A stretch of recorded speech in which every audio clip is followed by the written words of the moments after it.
jornaleras y jornaleros. Si usted considera que el contenido es ofensivo o inapropiado, lo invitamos a compartir su opinión, queja o sugerencia en nuestra página radiojornalera.org.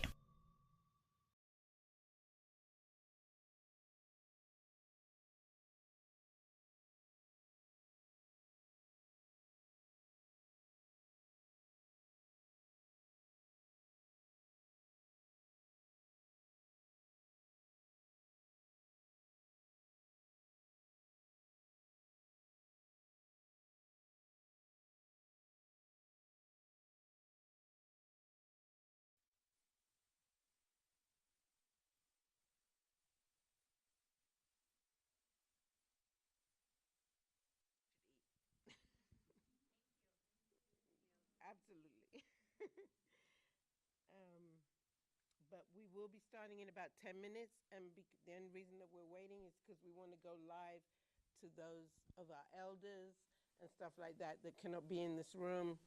So we want to, we're live streaming to those people. So if there's a word called patience, please let's have it. But we will be on time.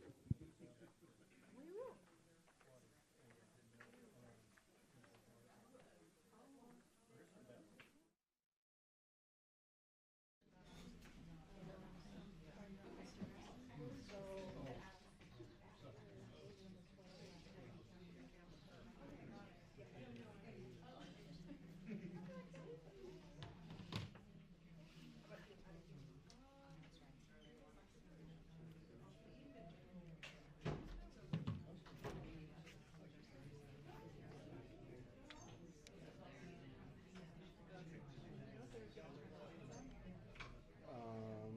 I'm not sure actually.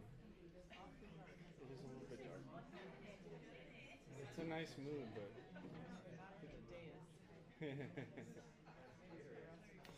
yeah.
I tested it already. I turned the lights on in front.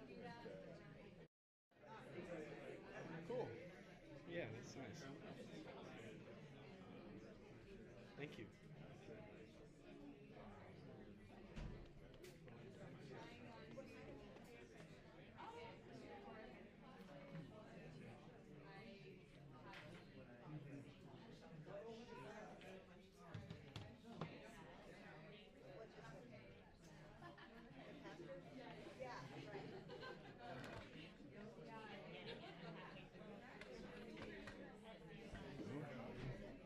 You want to go here and I can go there. Oh, you're okay. You're okay then. As long as you're comfortable. I'm just backing up a tiny bit. So, thank you.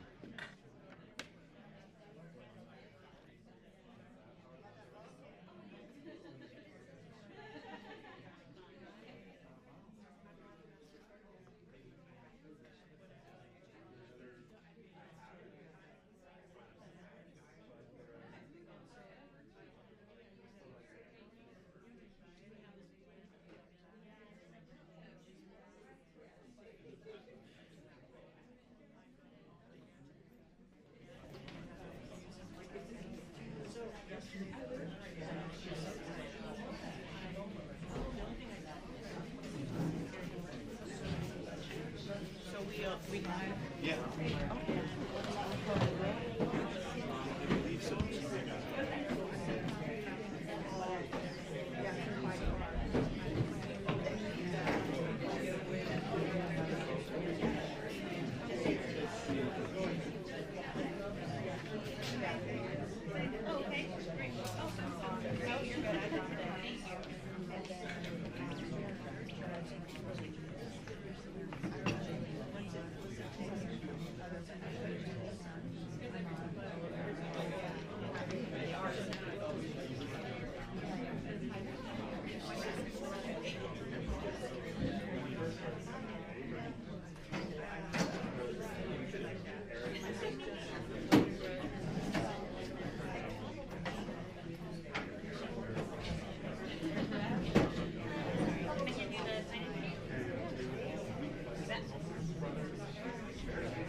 Hey everybody, thank you so much for coming tonight. I am just like you. I am about to learn, as I've heard from these panelists. You know, even the word tongva, I had to learn to say it right and respectfully, because I'm African, so I know what it is to say words and dialect importantly. And so I've learned great things from these two women, and I think I'm very grateful to be in this space tonight. I'm very grateful to be in Altadena Library tonight.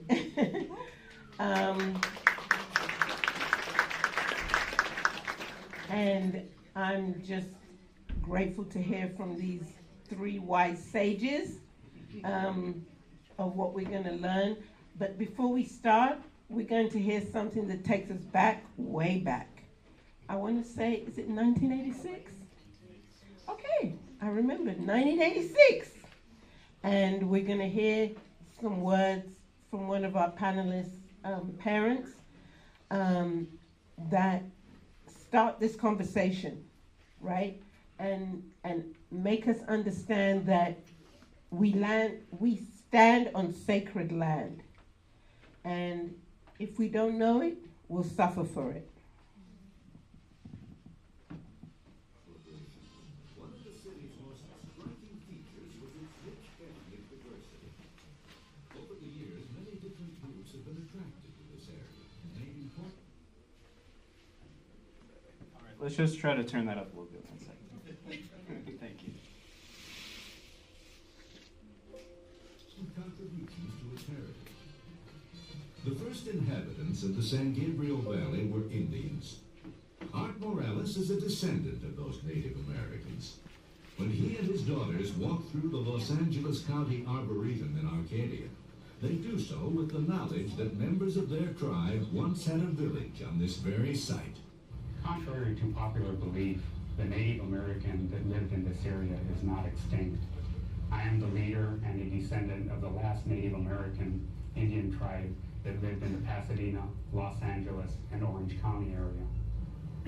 For a moment, I would like you to imagine this area without its shopping centers, freeways, and buildings.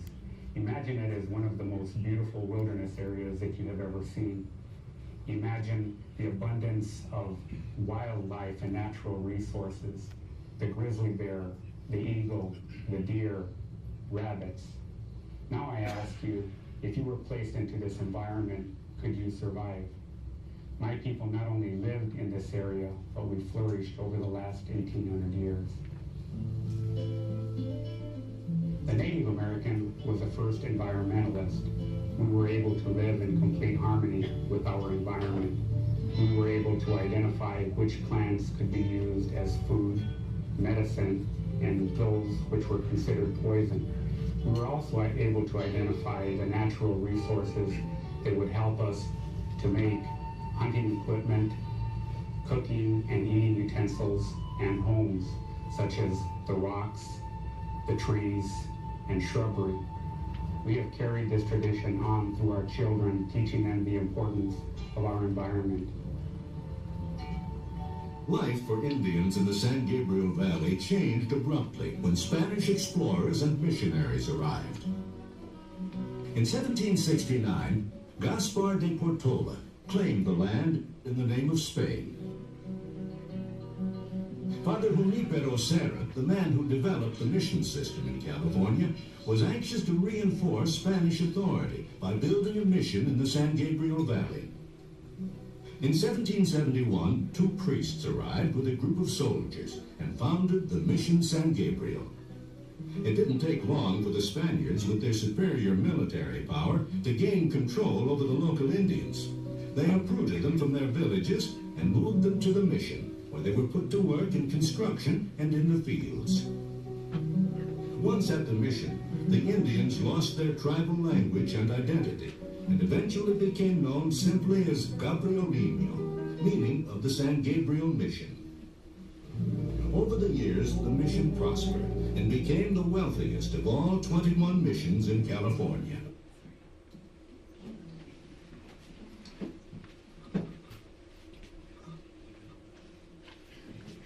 And Derek up. So let us begin with our 3 panelists, and let's allow ourselves to take ourselves on a journey to understand the past, the present, and the future.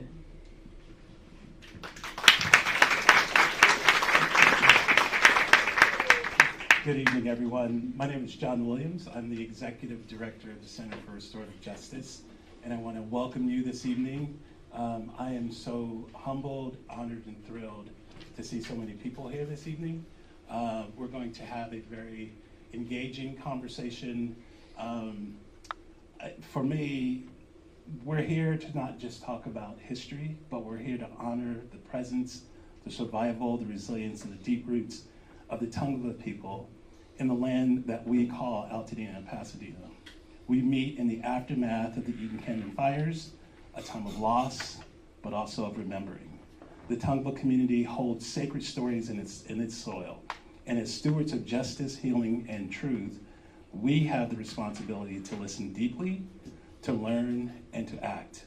So let us approach this evening's conversation with humility, gratitude, and a readiness to be transformed by the wisdom we receive.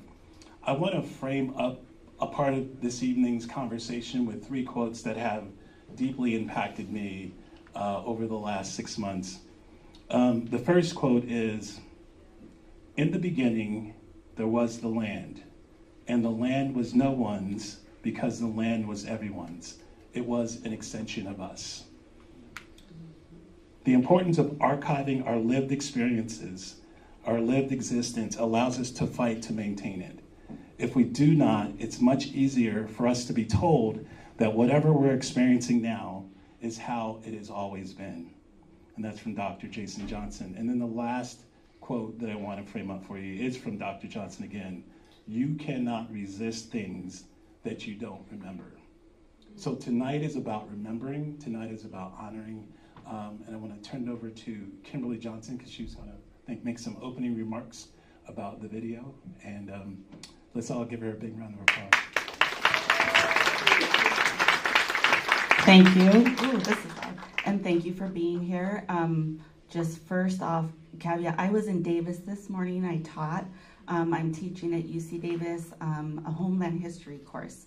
So my work really is, I was a teacher, and then I went back to school during the pandemic to earn my PhD in Native American Studies with an emphasis in human rights. And through the course of my relationship building with the local tribes up in Northern California, we built this curriculum, and we are teaching for the first time in a UC history, the history of the land up there from the Native American point of view. And it's a huge honor for me as a California Indian to be up there and sharing space with them. So if I see a little bit tired or maybe a little bit sassy, this is why. So I apologize ahead of time. When this video, I asked for us to start with this video specifically because in 1986 things looked a lot different, and the political climate was a lot different then. And I'm old enough to remember all of it. That was me in the video, but I had the Guess jeans on. And my daughter just reminded me that now I have better hair. So, all good.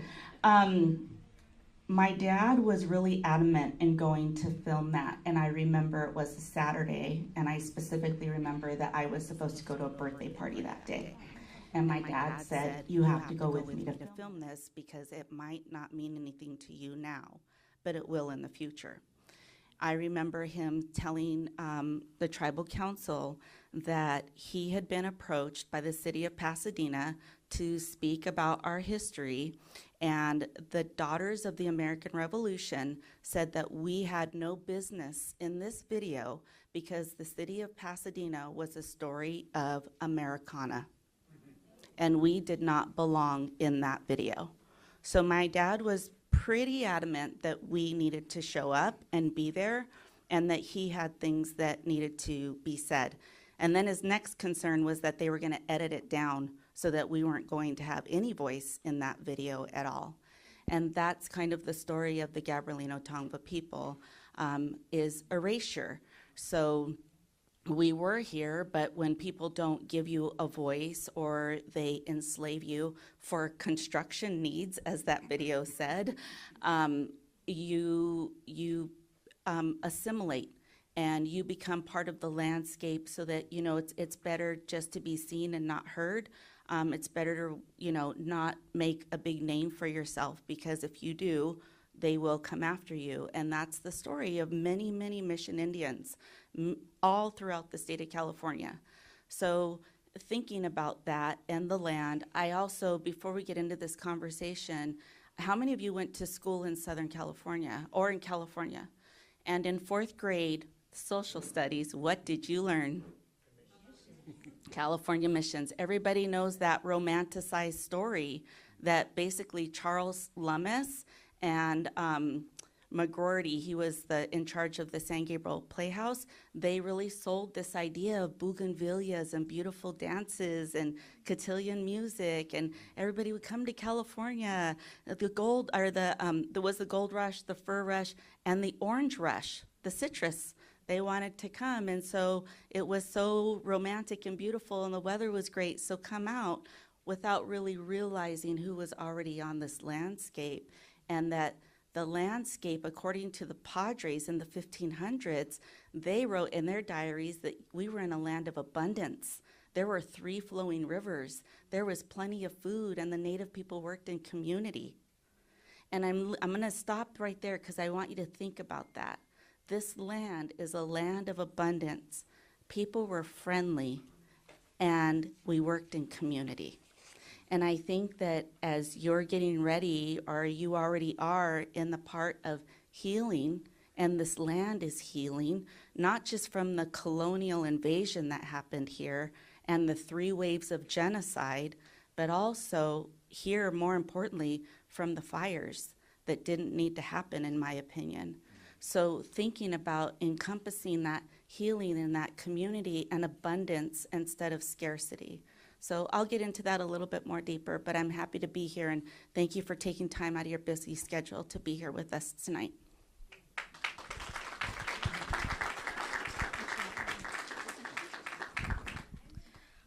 Meha, Nwanyane Samantha Morales Johnson Yang. I'm an Indigenous scientist who runs a stewardship crew of tribal youth, and we did a lot of our learning in the Eaton Canyon. And this is the first time I've driven up here, past the Eaton Canyon Nature Center, basically, since the fires, and it's hard not to get choked up in front of you all right now. I've seen pictures. I was here for the whole fire that happened. But this is my history here. This is my mother, actually, and my grandfather was the one speaking. And something that I have learned, not just from this abundance mindset, but from our resilience, is that the land is as resilient as we are. And it holds memory the same way that we do. And so while my mother is an incredible historian and teacher, I try to be an ecologist and in the present, because when I look at the history, she is much stronger than I am, because I would just be crying in a closet if I had to read all of the books that she's reading for her degree right now. And so I have to focus on what's currently happening on the land and how I can help in this present time after these disasters. And so I'm really looking forward to helping share that medicine with you all tonight.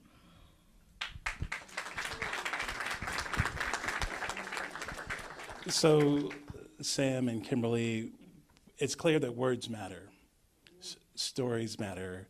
As we're looking at the clip, the things that I picked up from the clip were things changed abruptly. The superior Spanish, the indigenous were put to work. They lost their identity. Those are all very passive ways of describing what actually happened. And so looking at the clip and thinking about it, in what ways, and you kind of touched on this, but I'd love for both of you to go a little deeper on this, have the Tongva people historically been erased or excluded from conversations about land ownership and stewardship in this region? Thank you for that.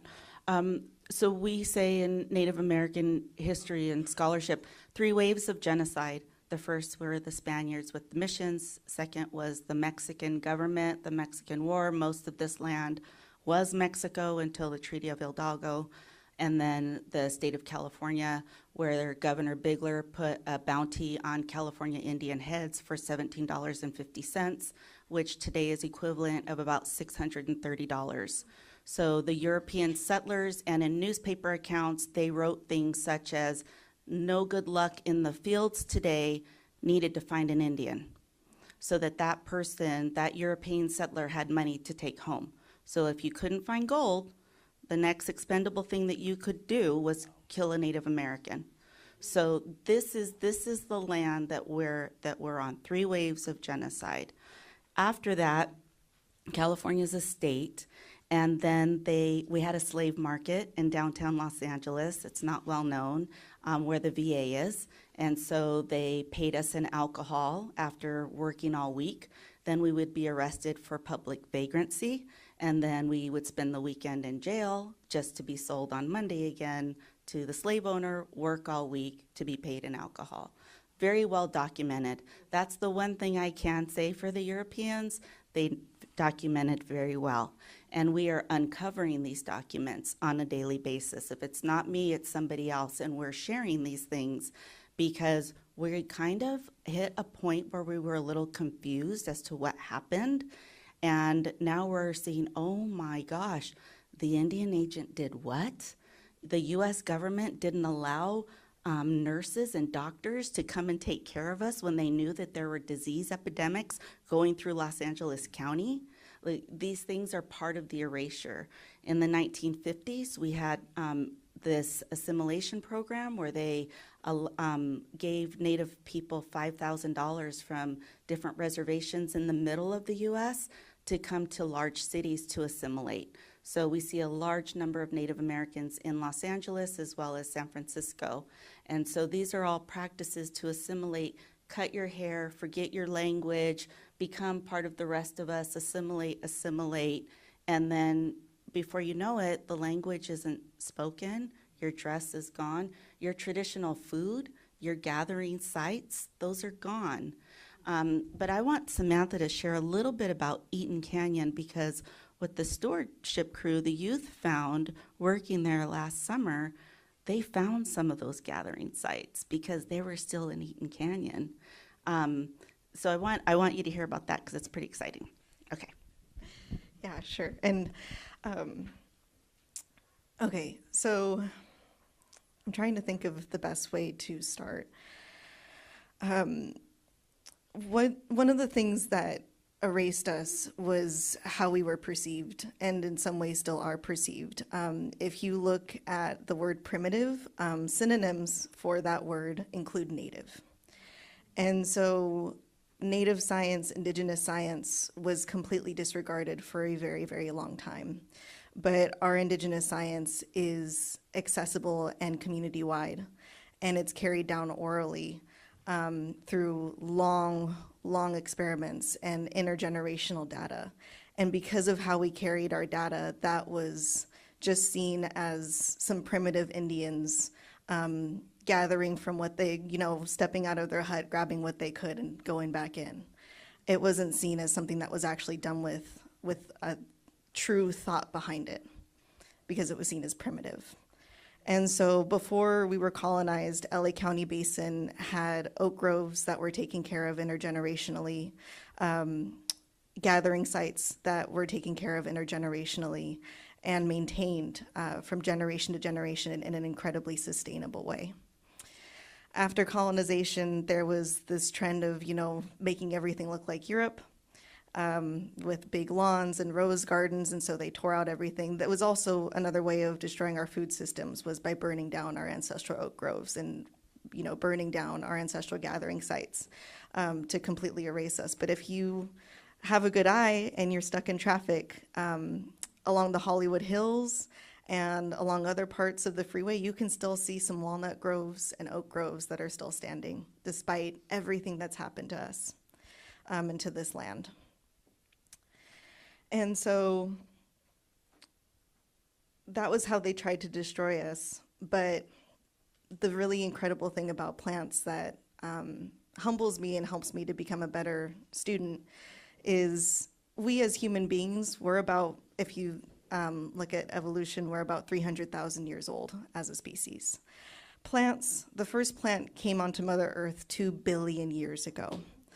And so if you think about that maybe in dollars or in however you want to think about it, that is a much longer time for these living things to survive and adapt than we've had on this earth. And so as native scientists, we have a profound respect for that time that they've spent on this earth because it's so much longer than us. And so despite the devastation that I see happening to the land, I'm really hopeful because even 100 years of colonization is nothing to the 2 billion years that plants have been here on this land. And so the fact that I try to share with everyone whenever I'm speaking in a public room like this is with positive human influence. It takes 10 years or less for any piece of devastated land to fully recover into a healthy native ecosystem. But speaking back about Eaton Canyon, I'm really excited to see it grow back. It already is growing back. And I'm excited to see how we can maybe learn from our mistakes of holding back this primitive idea of science and instead working with the crew, like our crew and our tribe, to make sure that we start reintegrating the necessary indigenous science that took care of that canyon for so long before colonization. Because 100 years is nothing compared to, time immemorial, which was the hundreds of thousands of years that Tongva people took care of Eaton Canyon in the Altadena area. I want to stay on this concept of time and read this quote by Jim Bear Jacobs, a Mohican of the Mohican Nation. The quote is this: "People of European descent tend to think of events occurring on a timeline. An event that is distant on that timeline is distant from you. But indigenous peoples think of events primarily occurring in a place. Wherever we are near that place, we are near that event. No matter when it happened, for us, place holds stories. Places become sacred because of the stories they hold." As you think about this quote, and I love how you're just kind of bouncing back and forth on time, can you talk a little bit about the concept of time in the indigenous, with the indigenous peoples? Sure. Do you mind if I take first? Okay. We think of time in cycles. We think of time in seasons. It's not necessarily a line, like events. And as he said, the land holds the story. And so we believe that Creator placed us here. There are no Native American tribes that accept the Bering Strait theory because it's been disproven scientifically. And if you want me to show articles to you, peer-reviewed research articles, I could share them with you. It's not a thing. Creator placed us here, and actually for our people, our life started over on Pimu, which you might know as Catalina. And if I think place-based, I also think Creator put us here and gave us a language. And when you speak the language back to the land, it's a way of healing. It's a way of also healing yourself. And so I spoke at an ethnic studies summit recently, and I had the whole room say the words that we say, which is Ekwashem, and that means we are here. The land hears you. That I believe the land hears you, and Creator who gave you the words hears you, and now you're enveloped in this when you say Ekwashem. It's a powerful word to say. And so I encourage you, maybe at the end of this we'll say it. But I do have a story, real quick, if you don't mind. Okay. Imagine, in your mind, the California state flag. What is the prominent figure on the California state flag? What's the name of the bear? He has a name. Anyone? Oh, yes, me for the win. Monarch. Monarch is his name. Guess where he was captured? Here in these foothills of Altadena. Yes, he was. And last year, I think it's called the Cal Academy of Sciences. They went through, this is the funny thing. Are there any archivists in the room? Archivists go back and look at their archives once in a while, and they find things like a bear carcass, and they pull the papers on it. And then they start having conversations. And this is what happened. And so they said, you know, we really should talk to maybe the indigenous people about the meaning of the bear. So for our tribe, the bear is our healer. So when we see bear out, you know, or fish and wildlife, or people are afraid, my heart breaks, because when the bear brings himself, it's a way of him showing that he's here to heal. And so I hope that you can embrace that and just understand that and treat the bear with respect, because that's our relative. That's like our healing relative. So Cal Academy says we have this bear carcass. It's a grizzly bear carcass because grizzlies were here, and we want to put them on display. So the people I work with up in Northern California, they're like, no. And they're like, nope, Kim, that's your ancestor. What do you say? I say, nope. No display. Like, traditionally, we would want to see it like P22. Remember P22? We want him buried closest to his birthplace. That's our tradition, and that's what we would like to see. And they said, okay, we'll talk to our board. So I'm going to, show of hands, how many of you think Cal Academy said, yes, we'll listen to the Native people, and he should not? You are all right. Look at this group. Yeah, he's on display up there in San Francisco right now. Just want to make sure that you all know that in case you have the opportunity to go up there. That's our relative. It's kind of like that whole Ishi thing. I don't know if anybody's familiar with that book. That's a whole story in and of itself that I don't feel like sharing tonight because it's so tragic what happened to him. And we have to really be thinking about that, because I believe the land knows that story. I believe that the land knows that our bears were hunted to extinction, and that our plants were sectioned off, and there was barbed wire. And so we as Native people believe that we talk to our plants. We have community, we have relationship with our plants. That's why we're so protective of our white sage. We want to talk to it. We want it to be a reciprocal relationship. See, if you give to a plant, it's like giving to a person. And what you give is what you get back. And that's our mindset with animals and plants. And so I really encourage you, as you move forward and you think about rebuilding, think about that, because I will tell you that some of the plants that are, and the palm trees that are here, that's not native to California. Just like at the Conservancy that's off of Altadena, which I helped co-found, there were 99 eucalyptus trees on that, on a 1-acre property that we removed. Those were all removed. Thank God, just in time. And then I was talking to an ecologist real quick, and they said, how did you remove it successfully? And I'm going to let Samantha share about that, too. Yes. Will you repeat the question, then I'll go into my eucalyptus hacks. Okay. Okay. Yeah, so eucalyptus, I love learning about how to take out invasive species. It's really great if you're frustrated, which I'm sure a lot of us are currently. If you start feeding a troll in the comment section, go outside and find an invasive plant and pull that out instead. I promise you will feel so much better. You will feel so much better. So with eucalyptus, they're particularly tricky. I have a lot of respect for them because in Australia, the Aboriginal people there are very experienced cultural burners, and they burn really hot and intense. And over here, it's not conducive with our environment. If anyone makes essential oils, I feel like someone would make bank, like getting essential oils from just chopping down invasive, like eucalyptus trees in the basin area. But if you have one on your own property, get an arborist to cut it down. There is a root ball that will, kill it if you remove the root ball, but that's a bit expensive. So if you can't afford to remove the root ball, you're going to want to cut it as close to the ground as you can.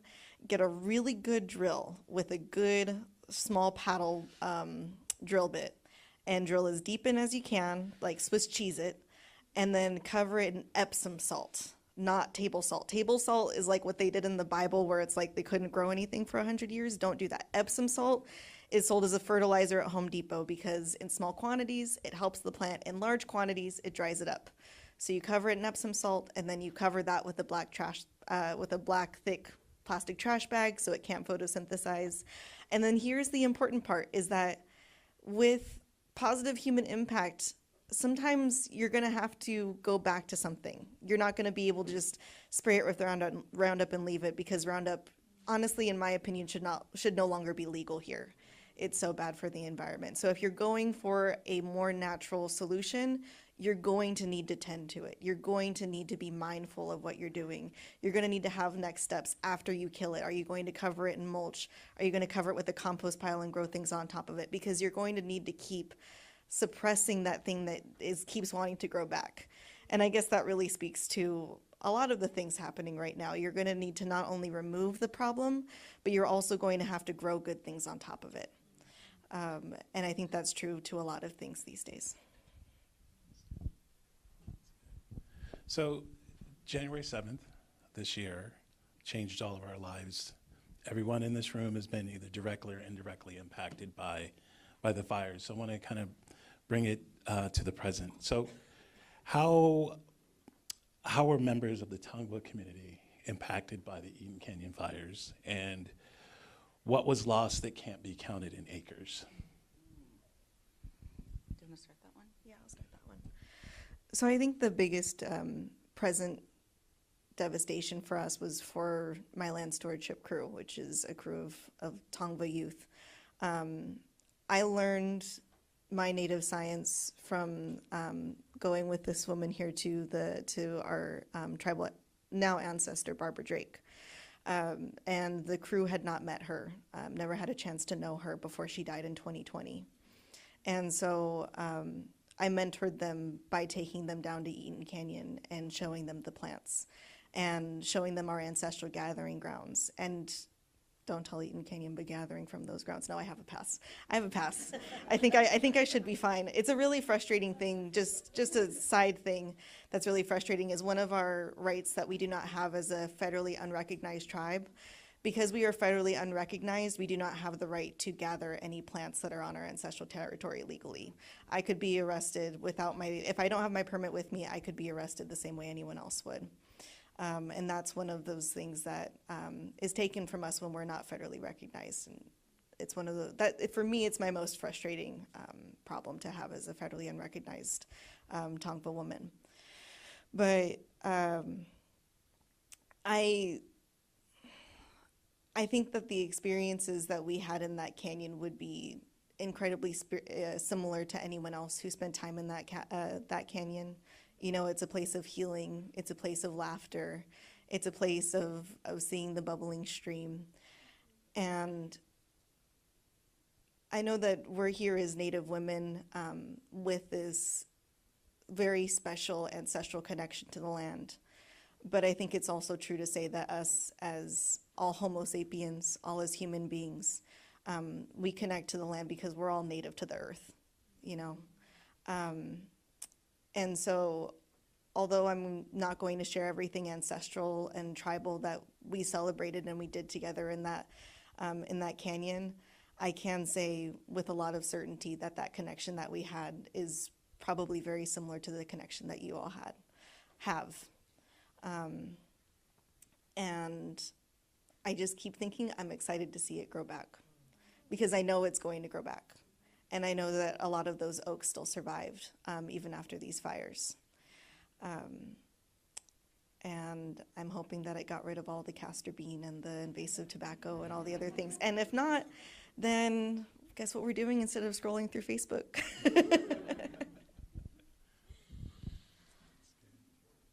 I want to take that moment to talk about what Samantha mentioned was cultural burn. So we as Native people really landscaped the land, and we did use cultural burn practices, which are not a prescribed burn. Cultural burn is ceremonial. Cultural burn is a low temperature fire. So just for a second, if you can forget January 7th and go back like maybe a year ago in your mind, if somebody asked you to clean up all of your yard clippings and burn them in a pile burn at a low temperature, if you could use that ash throughout your yard, what it would do to the rest of your plants.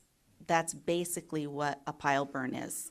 It's getting all of those, they call them widow makers, where the trees are kind of have those dead limbs, getting those all together and burning them in a very small, cool burn.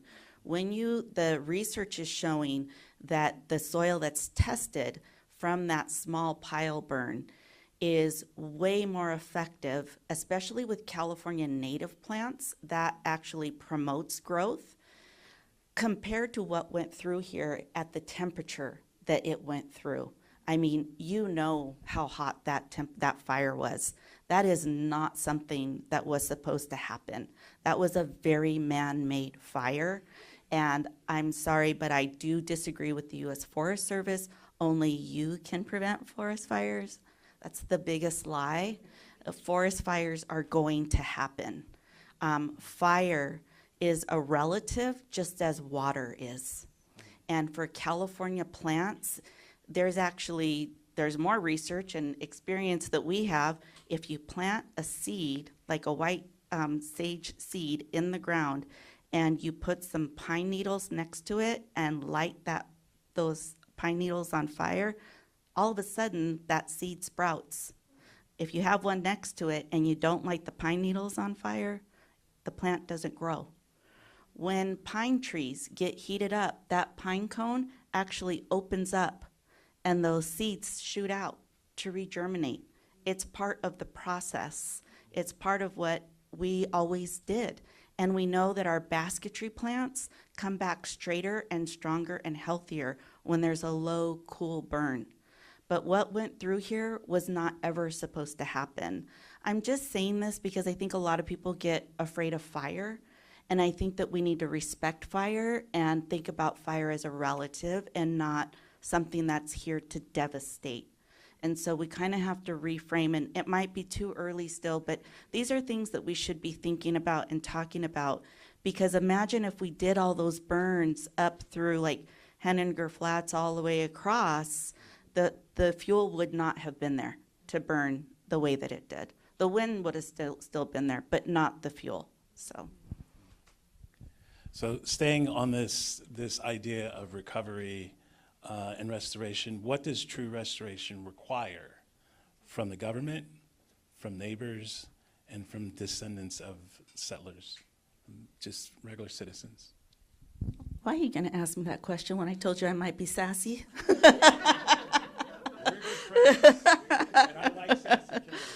Okay, here's the thing. 21 missions along the coast of California, most abundant land. Do you know how many were given federal recognition by the U.S. government? Mission San Juan Capistrano, Santa Barbara, all those missions. How many of those are federally recognized? One. So what has happened since that time? So that's the first wave I told you of genocide. They said, oh, no, you're not a people. The federal government said, okay, you're a Native American, I'll give you a degree of Indian blood, and you are, and you are, and you are. But collectively in this room, you're not a tribe. You're an individual with Indian blood, and that's it. That's the end of our relationship. So what has happened since then is this great colonial capitalistic society. And in the 90s, do you remember, how many of you remember in the 90s the bingo hall out at Morongo? Anybody remember that? And then it changed to what? Casino Morongo. And when we flipped and we gave gaming compacts and we voted for that, that changed our chances of ever getting federal recognition, and that changed the mindset about Native Americans, in my opinion. And then after that, we started to see like San Manuel night at Dodger Stadium and Yamava. We started to see the federally recognized tribes coming in because you're their market. And now the U.S. government is like, Gabrielino Tongva, what? Who are you again? We have no idea what you want. And we are really just trying to preserve, because to this day, I don't know if you know that there are cultural monitors out as you're rebuilding. Anytime there's a ground disturbance, you have to have a Native American there. You have to have a Native American that's listed on the Native American Heritage Commission list, because they know that you'll probably find remains or artifacts, cultural resources. And that's all through the Palisades and all through Altadena. And the reason why some of that happened is because back in the 70s, when Los Angeles was really being built, that's when they were like, the developers were like, oh my gosh, we just found, you know, bowls and soapstone and ancestors, and what do we do? And so what ended up happening is they went into university boxes, and that's a whole other NAGPRA thing, and they're still finding them in boxes throughout universities in California. But those the monitors have to be there because our whole culture was decimated and built upon, and we are actively trying to recreate that and rebuild, because every time they find an artifact, that's a chance for us to learn. And it's like a bittersweet. You know, there were amateur anthropologists who recorded our language, and they probably shouldn't have recorded some of it, but we get to hear our language for the first time. So it's bittersweet for us, and it's the same with the artifacts that could be uncovered. So I kind of want to stay here about restoration, recovery. Over the last few years, there's been a shift away from the use of the term ally or allyship, and it's moved towards either solidarity or co-stewardships. What does meaningful solidarity with Tongva people look like in this moment, beyond land acknowledgements? Well, this is my chance to give you a plug. John does civil rights tours, and he walks through Pasadena and shows folks just different areas throughout the city and the state, and even in the south of the United States, some of the racial injustices that happened, learning the true history of the people. And so the land back in Altadena, this is how it happened. I was there. A woman from Wealth who had many homes in Southern California went to the Democratic National Convention and heard the term land back. She did some self-reflection, and she said, what can I do when it comes to land back? And then she said, I need to find the Native people from that land. And she did. And one led to the other. We call it the Indian grapevine. The grapevine kind of went through. And then I was contacted by an elder, and I was told, you and Wallace get this house back for our people. We need a place to heal. That was her own reflection and her own doing. And it happened. We got land back, and we got funding. It was a miracle. It was the first time. I'm hoping for more, but that to me is more than allyship. That's like that is taking a risk, and that is actually saying, this is what I'm gonna do to empower people, the people who know the land and the people who have been here. So things like that. But I don't want anybody to feel guilty. What I want you to think about is, if you can't give land back to the people, can you give land back to the plants? Yes. Can you give them a space to grow? Can you do that? Can you offer a medicine garden? And maybe even for yourself, food? Can you grow our food so that you are healthy again and thinking in a different way? And if I give to the plants, then they're gonna give me food back. So I think that there's a lot of different ways. I'm going to start by saying that my general rule for myself is I will never be a hater to people who are trying their best to grow native plants.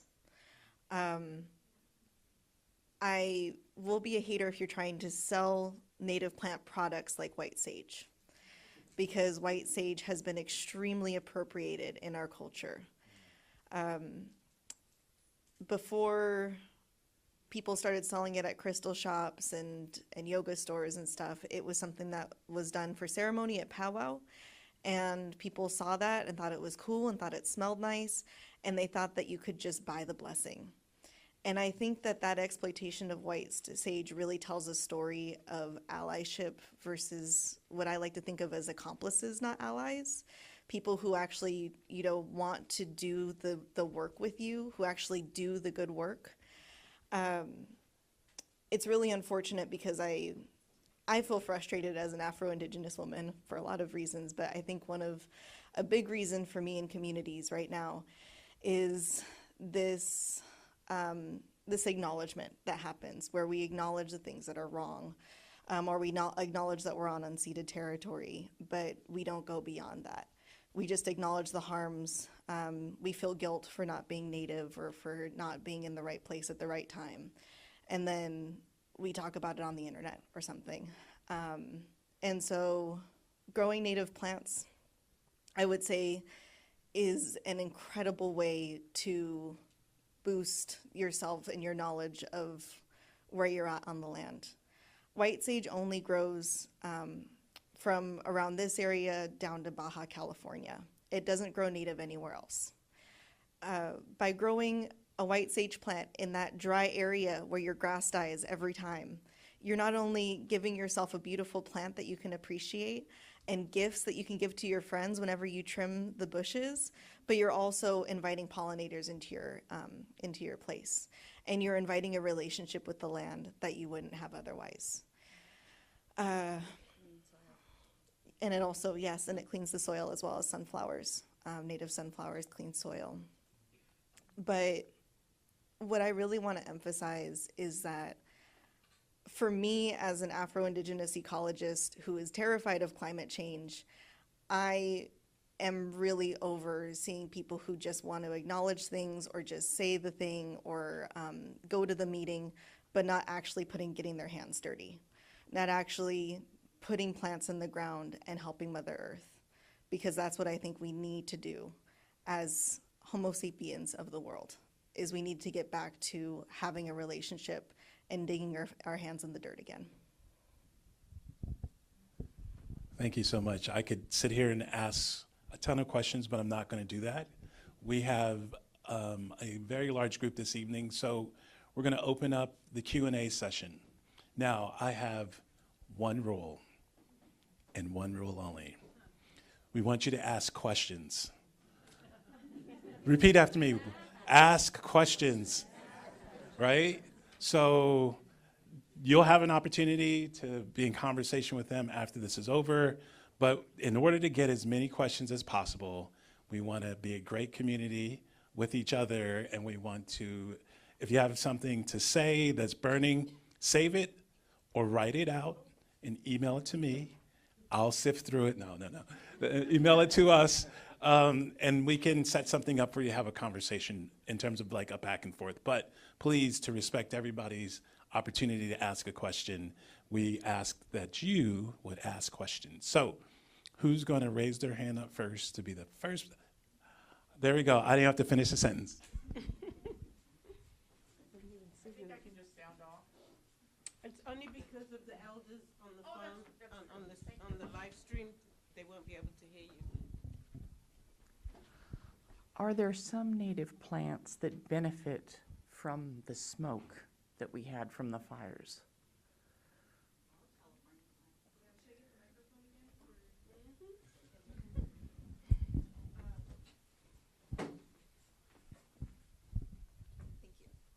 Thank you. So all California native plants benefit from a burn. The way that we practice cultural burns was that it was done during certain times. So like a flower field would have been done like annually, and an oak grove would have happened like maybe every 7 to 10 years. So it depends on what plant to decide on the regimen that it would need for that fire. Think of fire as like just like this natural cleaning element. It's like Mother Earth's bleach. Like it's this thing that just is very cleansing. And so my favorite example of plants benefiting from the smoke are the oak trees, actually. So there's this really invasive, very dangerous to oak trees disease called gold-spotted oak borer. It's a beetle, and the smoke actually suffocates the beetle and other pests because they have really tiny holes that they breathe out of. And so that's one of those really direct benefits to smoke benefiting the oaks. Yeah, because it helps them get rid of pests. Next question. Just raise your hand and we'll have a mic runner. Oh, this is close.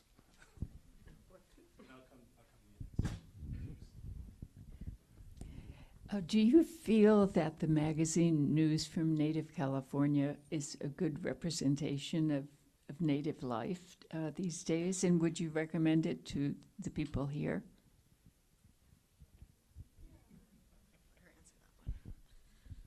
In a public space, I will say yes.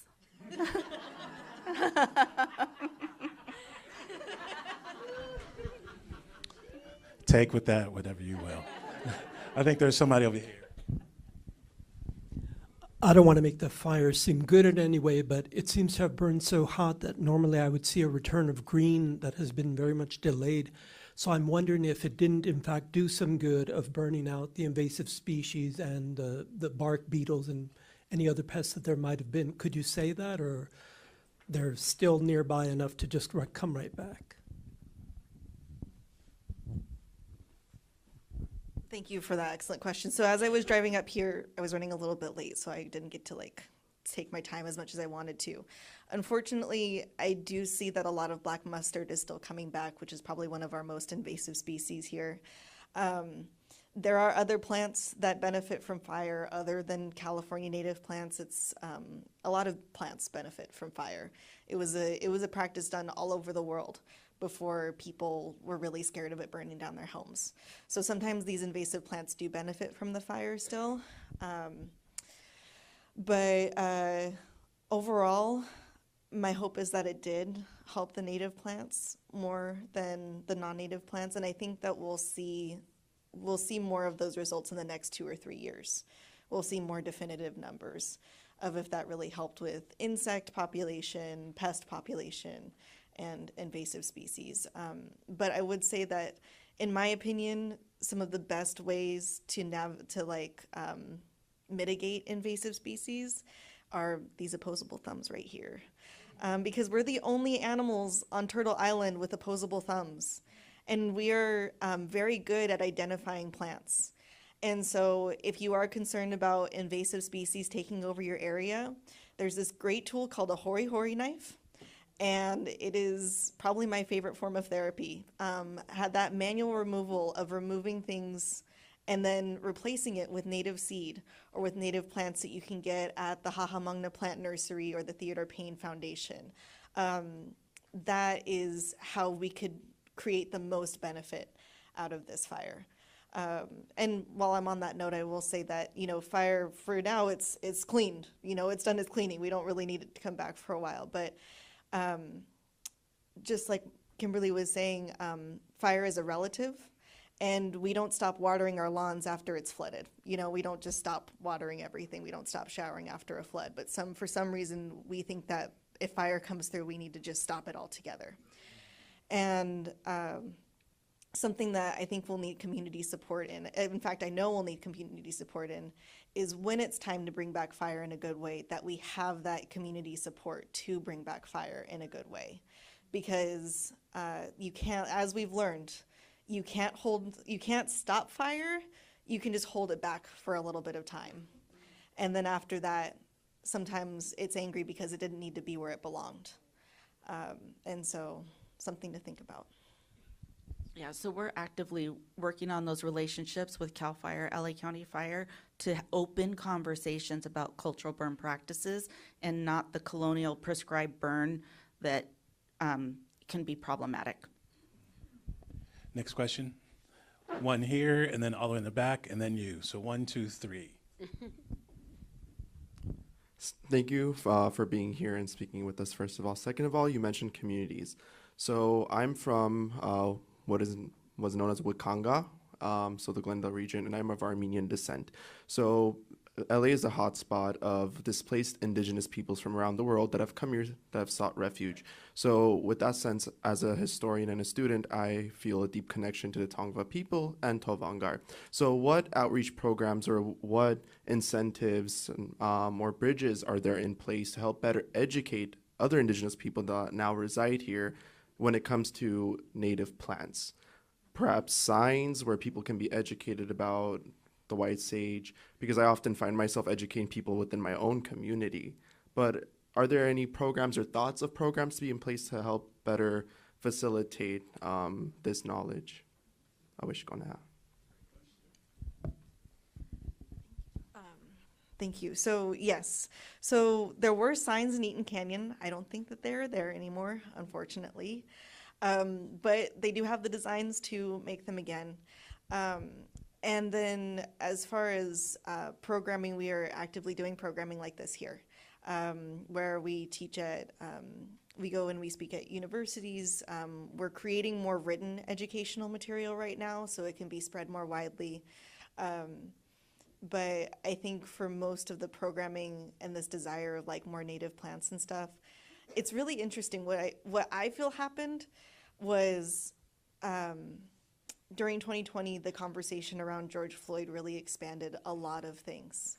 And part of that was land acknowledgements, and part of that was ecology and native plants. And so this interest in native plants and growing native plants and advocating for them has really exploded, but really gained interest since then. But before then, wasn't there as much as I mean, beyond, you know, botanists who had the specific interest.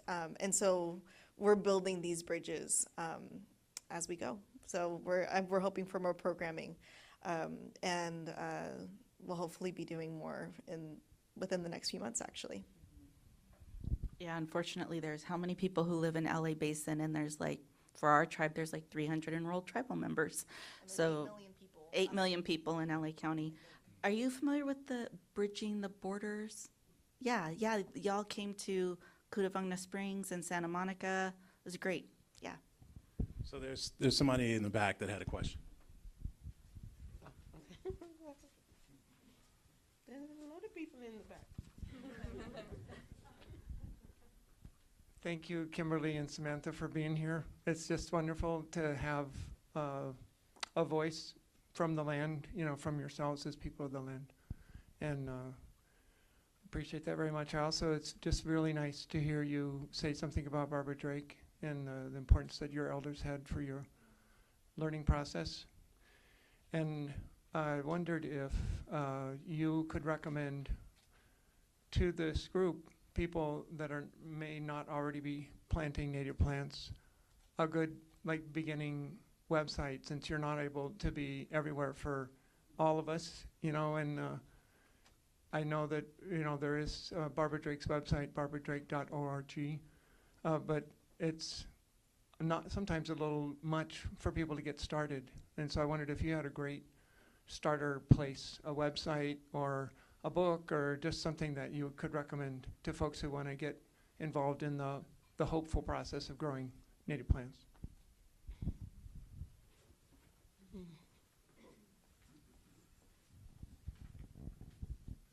Thank you. So I have my bachelor's in science from marine biology, and my cultural knowledge of native plants was really limited before that. I mean, it was from attending things with Barbara Drake and my mother, but I had a really limited understanding of native plants until, honestly, like fairly recently. So what really helped me was identifying and drawing the plants around me. I teach a TEK, Traditional Ecological Knowledge 101 class, and my homework that I always give people is identify a certain number of plants that are just around your neighborhood.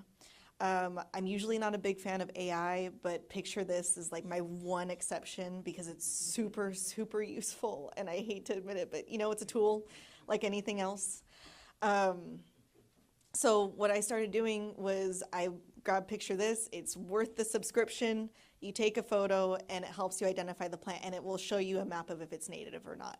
And then you can just go down a rabbit hole through the California Native Plant Society, through the Theodore Payne Foundation, the California Botanic Gardens, the one over here, Descanso Gardens, and you'll be like, oh, I saw that lupin at Descanso Gardens. That one is growing like right on the road when I was stuck in traffic on the 10 freeway.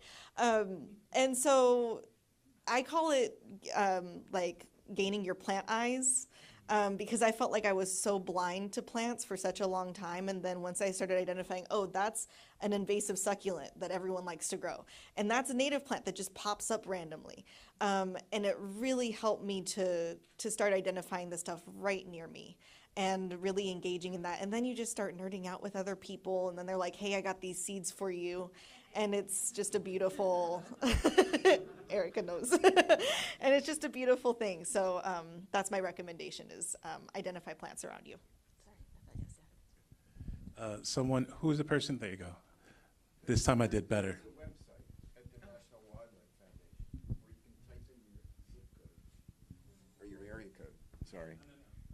Yeah, I just wanted to let you know, the National Wildlife Foundation. Who's going to get this?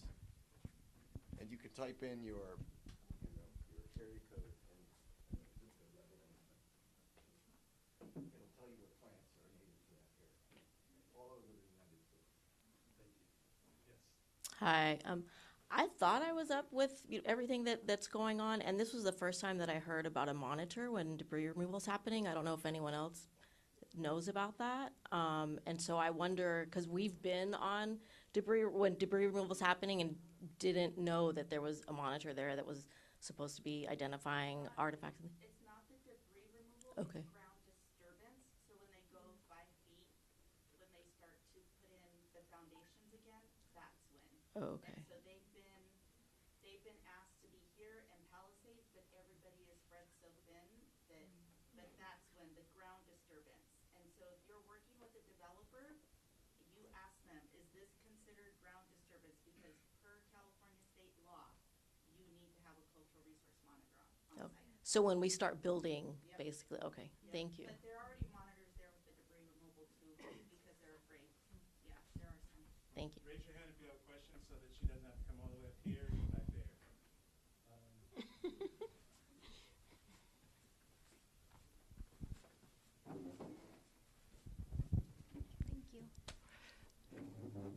Hi, Sam and Kimberly. Thank you for this conversation and the whole gathering. And I'm going to move it maybe a little bit bigger. I have a question around this moment after the Eaton fires in a community that had a lot of homes, both apartments and homes, single-family homes that were owned or rented by Black communities.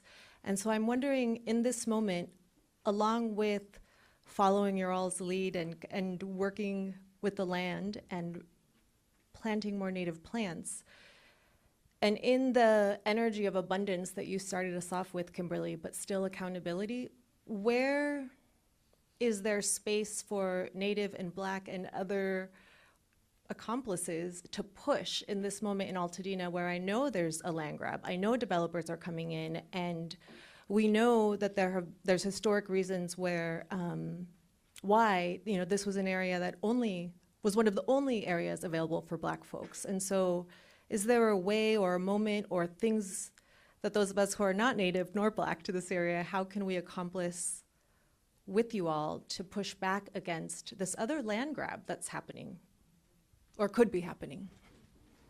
It's happening. It's happening. Let's just put the truth right in the middle. So thank you so much for that question. That's the challenge. That's the messiness of, I'm going to say a really dangerous word, of white supremacy. The messiness of racism, the messiness of colonization is that you end up having these different marginalized groups. If we're not careful, we end up fighting each other and not fighting against white supremacy and white supremacy ideology. And so I want to make sure I'm talking about an ideology. I'm not talking about the Klan. I'm talking about a way of thinking. And so the way I think about this is the word solidarity. I am a big believer in solidarity. Solidarity for me means standing with indigenous folks and indigenous folks standing with Black folks and learning from one another. So as the moderator this evening, I'm taking a ton of notes because I'm in a learning posture even though I'm the moderator. And I have a whole bunch of questions for them that I'm gonna get to ask at coffee or dinner. I'll invite them to my house. Everybody, no. My wife would kill me. But but solidarity, and so listening to Black folks as we talk about the land grab and all of this that's happening, not that's going to happen, that's already started to happen. Listen to those stories, put yourself in those spaces where Black folks are talking about that. Likewise, come to events like this where we have two brilliant women, Indigenous women, who are talking about the environment. That's talking about many things that, again, I'm going to go home, I'm going to look at our garden, I'm going to look at Indigenous plants. Like, there's so much that I want to do to stand in solidarity with them. I'm going to get rid of all my non-native plants. So for me, that's the short answer. I could go on and on and on about solidarity because I'm a big believer in learning in community, moving in community, acting in community. We are not silos. This land is not just for Black folks. I am not up here or in my work just, excuse me, just trying to make sure that Black folks or African Americans are taken care of. I am going to make sure of that, and double underscore, I'm going to make sure everyone who's marginalized gets an opportunity to thrive and to grow. I just want to say that yes to everything that John said, and I read documents on the daily just to speak to what you're saying. An elder I work with, her grandfather started a school, and the newspaper account said, old Jim his father was white, but his mother was Indian, but he has the smarts from the Aryan race, and that's why he started the school. So this is how, and this is in the newspaper up in Northern California. This is what John's speaking of. So when people read newspapers or books that say primitive or that say native, we all develop these prejudices without realizing. So we need to think about things at the broader scope and be more than allies. Talk about the plants, talk about the land. We are, as Native people, I feel like we've been dispossessed from this land. Like we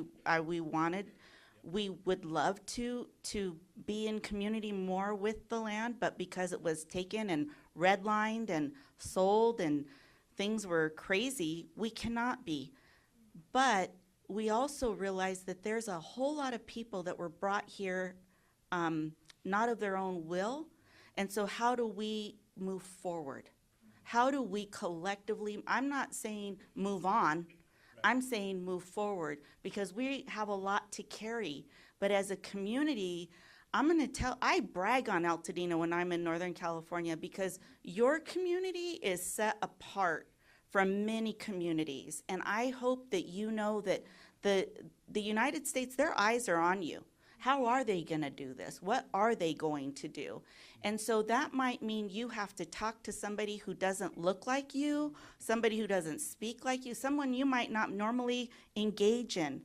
But I hope, my prayer for you is to make those connections, have those conversations, and see where you can work together as a community. Because like I said at the beginning, that's how things started. And then we were told to be divisive. But at the beginning, we were communal people. And I believe everybody in here has some type of indigenous root where your parents did not do it just by themselves. Your great-great-great-grandparents needed a community behind them to get you to be where you're at today.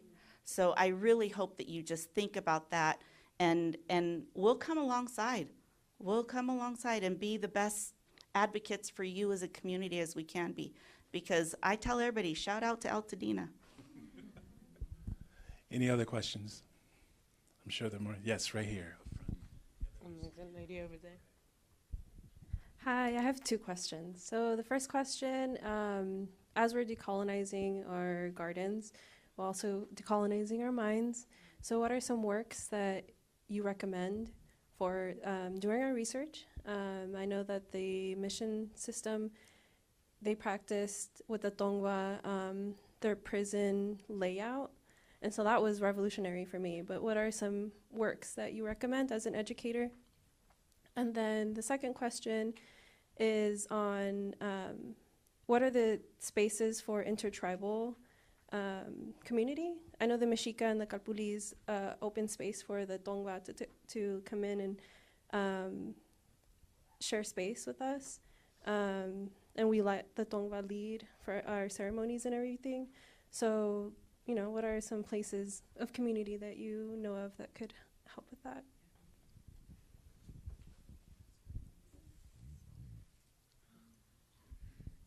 Intertribal, I think, well, we have some tribal members here in the back, and they go to United American Indian Involvement, but it's in Los Angeles, and they get to learn a lot of things. There's what Angels Gate Park has some events, right? I'm looking at my tribal folks in the room. Is that the name, Angels Gate? And then on the west side is Cutavungna Springs, and that's where there's a natural spring that gives fresh water. And it's opened on the first Saturday of the month. But talk to us after, because there's a lot of like different things that are going on at any given time. And we have social media to try to educate folks of different opportunities. Do you want books for learning? Yeah, I'm trying to think. There's a book, but it's been a long day, but there's a few books that I'd like for you to read. Tending the Wild is good, but there's a new Indigenous author. The book came out in the last 5 years. There's a lot of great books by Indigenous authors that talk about this. Samantha likes braiding sweetgrass, but as an academic, I'm like, it's fine. I agree. Fresh banana leaves is good, though. Oh, that's the one I'm talking about, Fresh Banana Leaves. Yeah, that's a great one. Before we go there, I think he has a recommendation. I caught you. Cross of Thorns, Enslavement of the California Indians by the Catholic Church. And the other one is American Genocide. Oh, American Genocide, Benjamin Madley, he's a professor at UCLA, teaches a course there. And the other one that I mentioned was Cross of Thorns, Enslavement of the California Indians by the Catholic Church. That was written by Elias Castillo. And if you read Cross of Thorns first, it talks about church, the Catholic Church coming through and enslaving them. And then Benjamin Madley's book follows up on that and talks about the land grab when people were coming out from the West. Two excellent sources for learning the history about what has happened to us. Thank you. My books were more plants. This lady? Oh, she was first? Okay, go. My ask is for the community. You may or may not know that the Tonga has land here, and it's the first time that they have land. One of your questions was, how do we do reparations? They are a nonprofit organization. There's a donation part of their website. They have a really sweet calculator of what your home value would be in donations to them. So you could do any part of whatever you can help, right? To keep the Tonga people going and educating us. Keep the Black community in Altadena. I feel like that's so much more important right now. To be really I love honest you. with you. Like honestly, I mean, I don't want to see people lose their homes. There are some movements which I don't know the names of, but people are collecting money for Altadena homeowners. Put money there too. Green light housing. And next week, Tuesday, this time, we'll be talking about, the value of the land, part 2 of the people in LA who have been doing land trusts.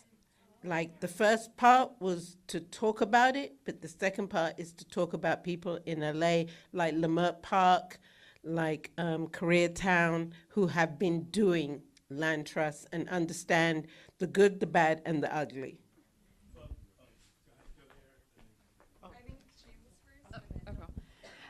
Just curious if there will be volunteer opportunities as you guys are trying to kind of heal the land and all the weeding and things like that. Just curious if there's opportunities. Okay. Okay. And what is the website? Okay. Got it. Okay. Hello, thank you very much. Besides planting native plants, are there any other daily practices that you recommend to recultivate our relationship with the land and the elements, since we are, through all the systems, severed from that connection and going about daily life and trying to survive? It's easy to forget about this really important and this connection that brings us back to ourselves.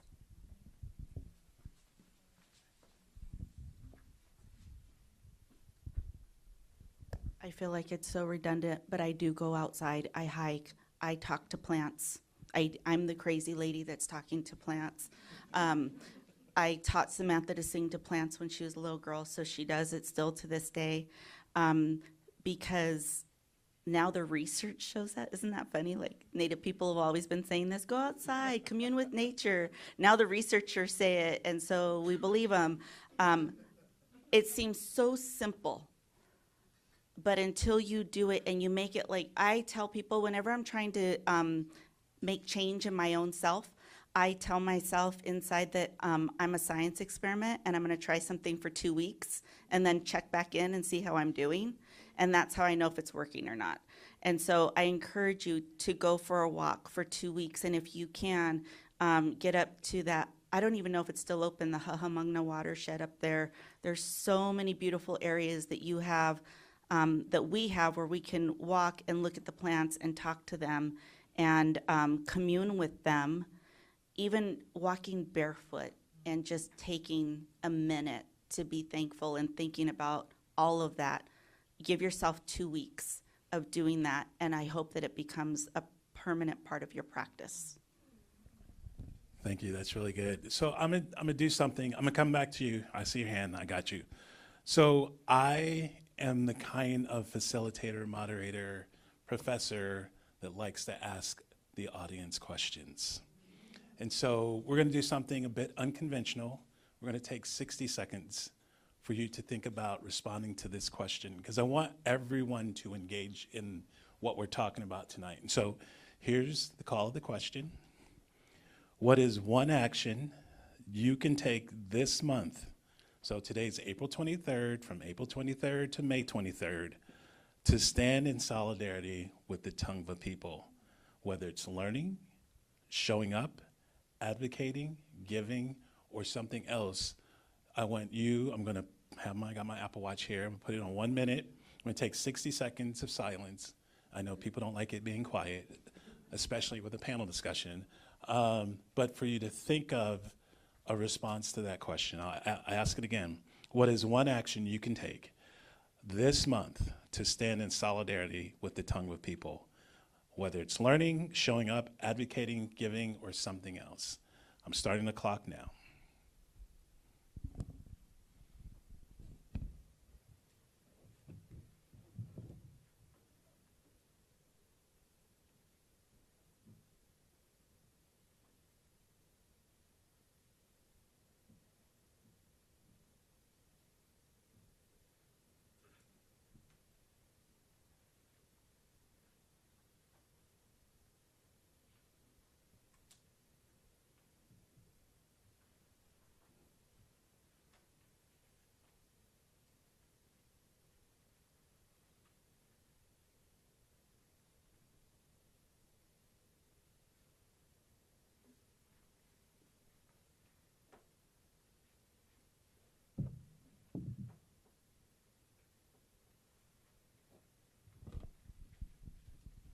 Seconds. Those of you who are watching us live stream, if you can put in the chat what your one thing is, that'd be great. That creates a record for us. I'm going to ask 3 people to volunteer their response. You knew that I was going to ask for an answer also, right? Yes.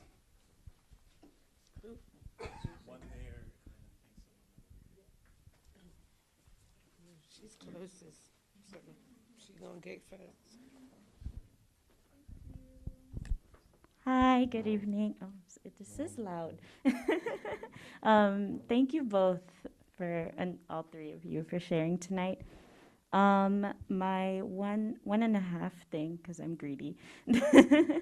My first thing is I was really excited when you shared about Ekwashem, because in Cameroon, in our indigenous language, we say Ekwamwato, which means affirmation to the spirit. So that's my one thing. And then the half thing is getting my hands in dirt and planting some California buckwheat in my yard. Oh, thank you.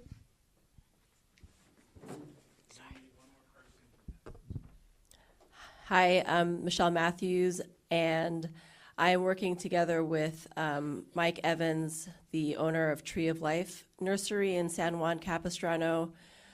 He is closing the nursery at the end of the year, and I'm working with him on a statewide initiative called the California Native Horticultural Foundation, which is for the promotion, propagation, research, and education around native plants. And I will hold it in my heart and make sure that we include and make indigeneity an incredible part of the curriculum and message of this work that we're doing. So thank you so much.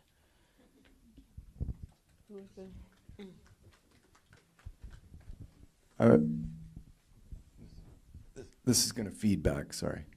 I would just say something pretty simple, and that is stop thinking with your head and start thinking with your heart.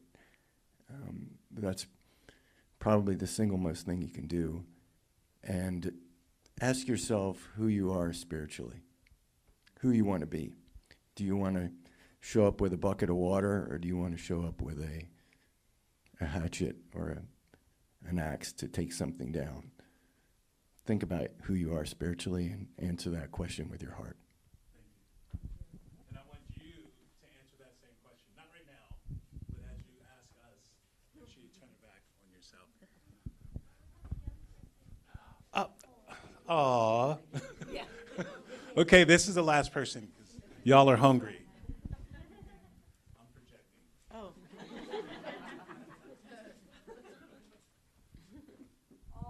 And I am doing a youth participatory action research project about just rebuilding after the fire. And I was wondering if I could interview some of the leaders here, and that could be my one thing to express solidarity for the Tongva people.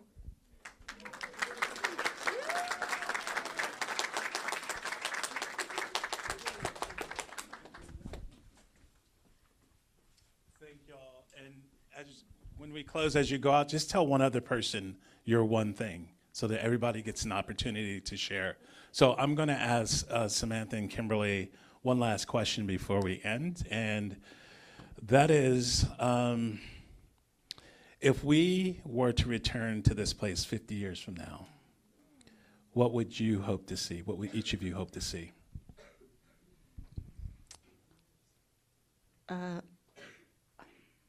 was going to go political, but I decided not to. Sorry. I would love to see Altadena diverse and a community that never forgot what they went through, but they moved forward together, and you could just visit the town and have this feeling that something good happened there. That's what I would hope to see. I tell people I dream of solar punk, if anyone knows what that is. Yes, the people know it. It's a sustainable future with technology that works for everyone and that adapts to everyone. My real dream for you all is that you're able to push for more sustainable building practices like earthenware and cob, so that way when the Santa Ana winds blow again, you won't have these wooden structures that are burning down like they do.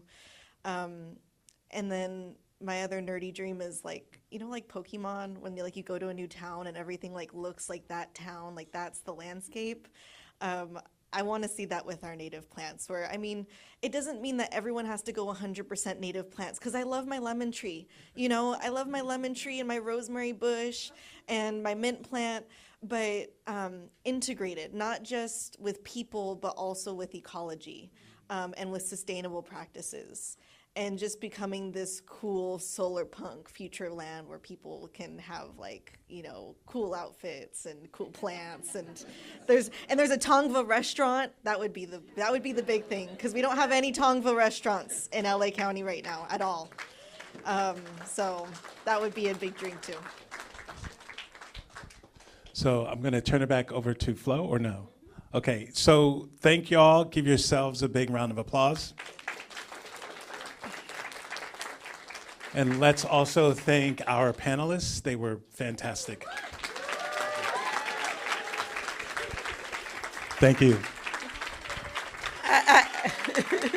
Absolutely. Thank you for our moderator.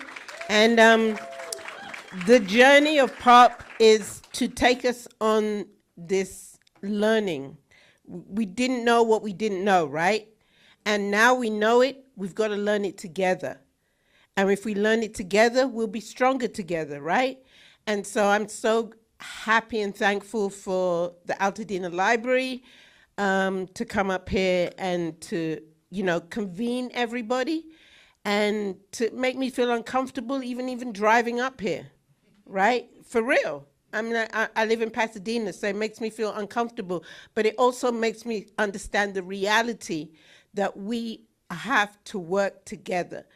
There is almost close to 100 lots that have been sold by developers, right? It started with 30 and now it's moved to 100. So we know we have a fight and we can only fight this thing together. And so, you know, like I said, POP's journey is to convene people. We had the Valley of Land. We had, you know, this great conversation today, and it's, you know, you can watch it, you can hear, you can bang them down and say, you said this on April 23rd, and we're not taking it back.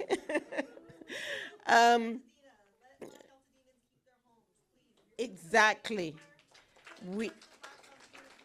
We have to fight for Black Altadenians, brown Altadenians to stay in their homes. This is ugly.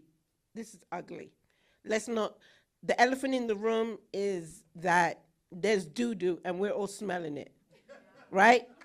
For real, we're all smelling it, from insurance to rebuilding to this to that. It's gonna be ugly, but we can do it together.